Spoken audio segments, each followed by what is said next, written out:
এই সরকারের আইন শৃঙ্খলা বাহিনী ল অ্যান্ড অর্ডার মেনটেন করার জন্য সকলে মিলে আইন শৃঙ্খলা বাহিনীর সাথে সহযোগিতা করতে হবে, এটা আমাদের দাবি।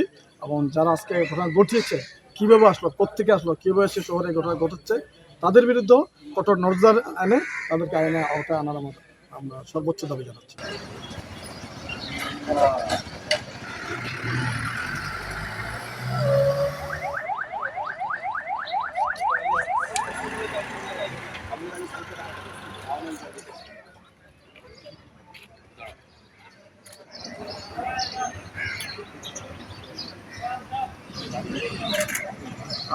আজকে বেরোচ্ছে না, গাড়ি দাঁড়িয়ে দেয়, গাড়ি ভাঙচুর করে, তাদের টোকেন কাটতে হবে, টোকেন কাটার পরও অনেক গাড়িতে, কিন্তু আমাদের কোনো নিরাপত্তা নেই। আমরা নিরাপত্তা চাই, সেনা ক্যাম্প বৃদ্ধি চাই।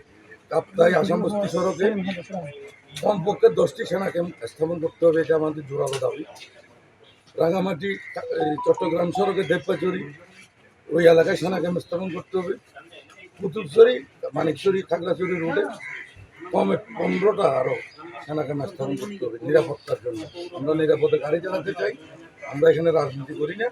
আমরা যখন রাস্তায় গাড়ি নিয়ে বাইর হই, আমাদের পরিবারের জন্যই আমরা গাড়ি নিয়ে বাইর হই। আমরা এগুলি তীব্র নিন্দা জানাই। প্রশাসনের কাছে জোর দাবি থাকবে, আমাদেরকে নিরাপত্তা দিন।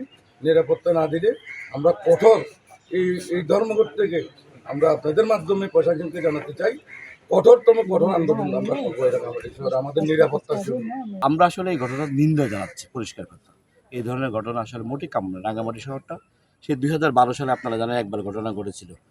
2012 সালে রাঙামাটি কলেজের কেন্দ্র করে এই ঠিক 12 বছর পরে পুনরায় রাঙামাটি শহরটা ঘটনা ঘটছে। এই ঘটনার পিছনে কোনো না কোনো সুদূর প্রসারী পূর্ব পরিকল্পনা কারো থাকতে পারে, যে এই পরিকল্পিতভাবে একটা সারা বাংলাদেশের পরিস্থিতিকে যেভাবে উত্তপ্ত করা হচ্ছে এই 5 আগস্টের পরে পার্বত্য চট্টগ্রামে ঠিক এরকম। এবং আপনারা জানেন যে এইখানে আমরা পরে যেটা খোঁজখবর নিয়েছি, রাঙ্গামাটি শহরের কোনো উপজাতিরা কালকে কিন্তু হামলায় ছিলেন না, সব বহিরাগত।